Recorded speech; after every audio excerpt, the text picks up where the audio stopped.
What is going on, friends? Sean Don coming back with a technical analysis. Here we have Liam Hesting. Liam just signed up for a throws coaching membership, whatever you want to call it, over at gripandrip.co. So that's unlimited technical coaching. Send me as much video as you want, and I'll give you feedback, critiques, cues to focus on. You get to talk to me about hammer in general. So, really great resource for everyone out there. If you guys are interested, head on over to gripandrip.co. Once again, you sign up for that, or any programming, not lifting, but throws programming, technical coaching, complete programming, whatever it is, you get a free in-depth technical analysis to kind of kickstart you and get things going so you know what to focus on to start. So let's get into it.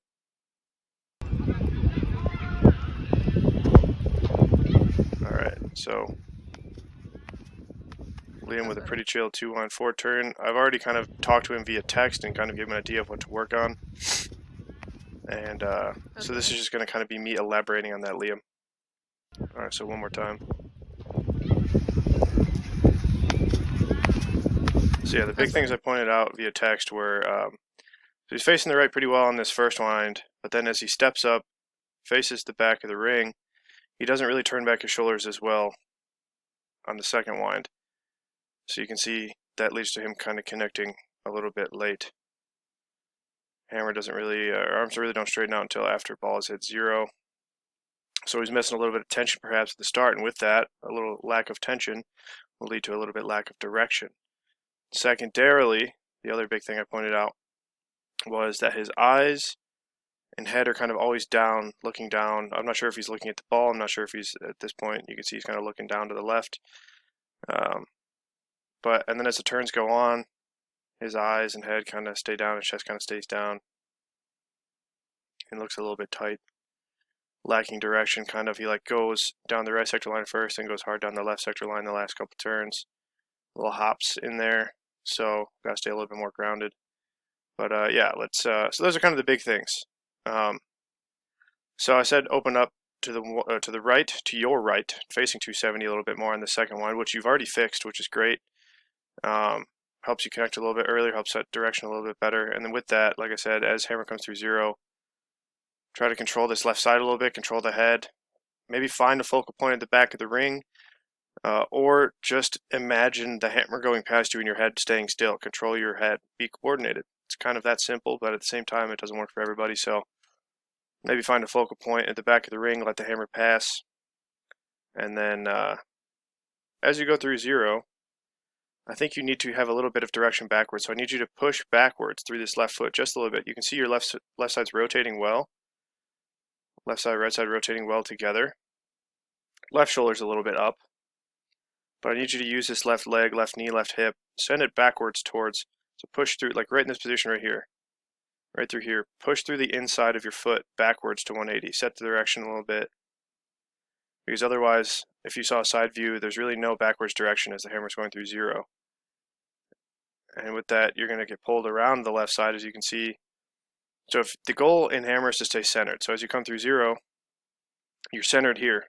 So imagine if I could draw lines and keep you in the center of this system. You want to kind of stay in the center of the system. It's not going to be perfect, but so keep in mind this left side. And then so I'm just going to leave my mouse right here. See where your body goes in single support. Very much outside the center of that system. Like I said, so this is a lack of direction. All right, so you got to stay back on that right leg a little bit more. Use that left leg a little bit more in the entry to kind of push back and keep you centered. Stay back over that right leg. So you catch, though. And I mean, like, your hips could be a little bit more underneath you, but like I said, you just need to be over this right leg a little bit more. You're too much over this left side. You got to be centered. Heel grounds first. Left heel comes down. Left shoulder's down more, which is great. And then a little bit of tension. You see this left leg's a little straight, left side's up, pulling a little bit. Head's leading the hammer a little bit, so you got to be more patient as well. And I think part of this tension, this left side pulling, is because you aren't quite getting back against the hammer with the head, with the shoulders, with the neck, whatever you want to think about, leaning back into the hammer. There's not much tension there. You're just kind of turning with the hammer. and then you see this left side go a little bit more. You see this left foot kind of turn much more ahead, trying to keep tension with the hammer, trying to get some direction forwards, but it's just not quite there in the system. And then your right leg is a little bit behind, and then same thing, you're going to get pulled around again a little bit. Or once again, imagine where you were at the start of the video. You're much more in the center. Now you're still off to this left side, to your left side. And at the same time, your feet, your legs just look a little stiff. You land on the heel again, or maybe it looks like the heel, but very almost flat-footed. As your foot comes down, chest is a little bit forward, so this is kind of what I'm talking about. You got to get back a little bit more upright, get your hips a little bit more forwards underneath you, over your center of mass. And then you do over-rotate a little bit here, so as you'll see, your left heel comes down, you over-rotate a little bit, the left side is going to pull more, and you can see it's much more dramatic here, where now, instead of going down this right sector line, you're going to start shifting down this left sector line. So if we keep in mind where you're at right here, your body's going to correct, and you're going to see yourself shift back over this right leg. And the left side's shifting, turning, pulling ahead, left foot ahead, again.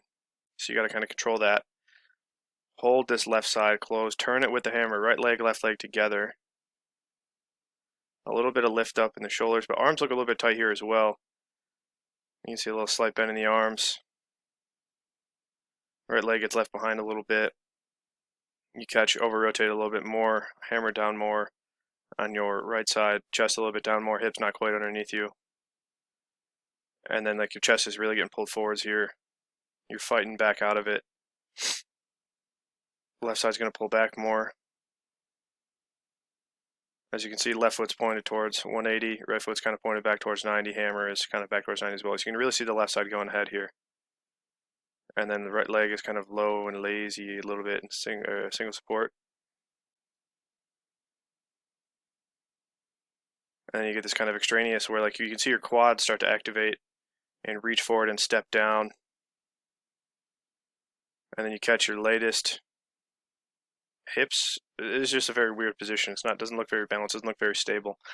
Because you're not quite, you don't have your hips over your feet, you don't have a good solid foundation, a good solid base where like your feet are over to the left, your hips are a little bit way too over to, I should say, camera view left, your hips are over to camera view right, your shoulders are kind of doing anything. You're just doing anything to catch and find some stability. So you catch, your arms probably going to tighten up a little bit, and you're still strong enough to kind of get your hips up and work out of it, but you can see this kind of short sidearm finish, so again the hips up into it. So yeah, to go back to the start, now that I've kind of taken a more in-depth look at everything, yeah, like I said, open up the shoulders to connect more. That's kind of step one. And then step two is getting some direction backwards on the ball, where they're using the left leg, leaning back a little bit. And then after that, it's getting down in the legs and feeling your hips working, staying grounded. That'll help a lot. If you feel grounded with the hips, if you feel grounded with the legs, the feet, you'll be able to relax the upper body a little bit more. If you can relax the upper body more, you can be more connected with the rest of your body. And then you can also get more direction because you'll have a better feeling for what the hammer is doing. So you got to stay grounded, get your hips into it, and then get back against it. So yeah, like I said, I was impressed with the improvements you already made just over this week of the few videos you sent me and the little tweaks I gave you. So keep up the good work, Liam. If anybody else out there has any questions about coaching, throws programming, technical coaching, complete programming,